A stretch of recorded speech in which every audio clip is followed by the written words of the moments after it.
रायगढ़ के लैलूंगा विधानसभा क्षेत्र के मुंडा गांव और आसपास के जंगलों में पेड़ों की कटाई हो रही है, जिसका विरोध ग्रामीण और कांग्रेस लगातार कर रहे हैं। वहीं इस मामले को लेकर कल कांग्रेस प्रदेश अध्यक्ष दीपक बैज ने रायगढ़ जिले का दौरा किया।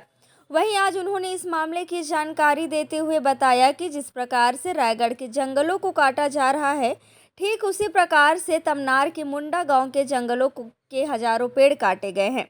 हम लोगों ने वहां जाने के बाद ग्रामीणों से चर्चा की, वन विभाग के अधिकारियों से चर्चा की कि क्या ग्राम सभा हुई। वो लोग जवाब देने की स्थिति में नहीं है। निजी उद्योगपतियों को लाभ पहुंचाने के लिए सरकार 5,000 से अधिक पुलिस बल लगाकर नियम कानून को बिना फॉलो किए पेड़ काट रहे हैं।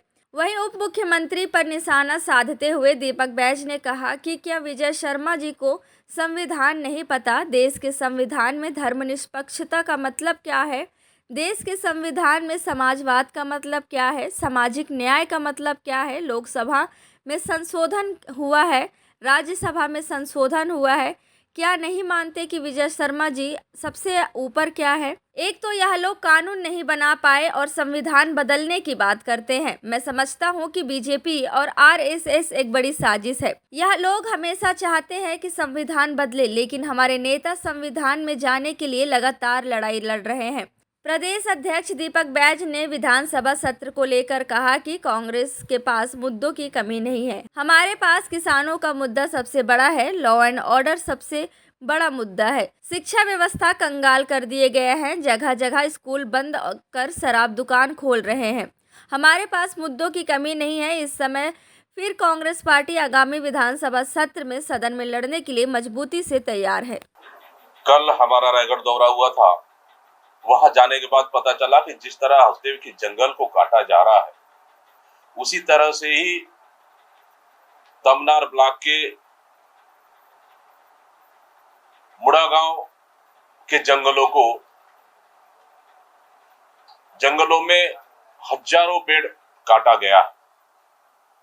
हम लोगों ने वहां जाने के बाद ग्रामीणों से चर्चा की, फॉरेस्ट विभाग के अधिकारियों से चर्चा की। क्या ग्राम सभा हुई है? क्या ग्राम सभा में सहमति बनी है? क्या पेड़ कटाई और कोल माइंस देने के लिए? जवाब देने की स्थिति में नहीं थी। दूसरी चीज, पर्यावरण के मामले एनजीटी में चल रहा है। वन विभाग की स्वीकृति हाई कोर्ट में चल रहा है। आखिर एक निजी उद्योगपतियों को लाभ पहुंचाने के लिए सरकार 5,000 से अधिक पुलिस बल लगाकर बंदूक की नोक पर नियम कानून को बिना फॉलो किए आखिर इतने जल्दबाजी क्यों है, हम पूछना चाहते हैं इस सरकार से।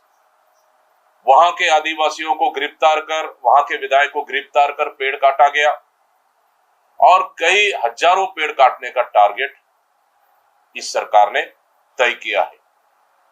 बस्तर से लेकर सरगुजा और मुख्यमंत्री का क्षेत्र है, लेकिन इस सरकार ने आदिवासियों को जल जंगल जमीन खनिज संसाधन को बेचने का काम कर रही है। मैं पूछना चाहता हूं इस सरकार से,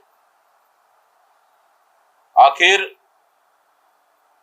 सरकार जनता की चुनी हुई है या किसी उद्योगपति ने चुना है? अब 1.5 साल में नीति नहीं बना पाए। अब उप मुख्यमंत्री, गृह मंत्री तो नक्सलियों से भी पुनर्वास के लिए उन्होंने सुझाव मांगा था। क्या हुआ उस सुझाव का? सार्वजनिक कर ले। हम तो चाह रहे हैं सार्वजनिक करे ना। मतलब किसी भी पकड़ के लाके सरेंडर करा दो और उन्हें नक्सली का दुश्मन बना दो, उसकी रक्षा कौन करेगा? मतलब कहीं ना कहीं नक्सली और पुलिस के बीच में निर्दोष आदिवासी मारे जा रहे हैं। इसका सुरक्षा का जवाबदारी कौन लेगा? लगातार 5 दिन में 5 हत्याएं हुई, कौन है इसके जवाबदार? मतलब इस तरह की घटनाओं पे रोक लगना चाहिए और सरकार सिर्फ गृह मंत्री अपना स्टंट छोड़ के वहां के आदिवासियों को सुरक्षा की बात करे तो मैं समझता हूँ ज्यादा बेहतर होगा।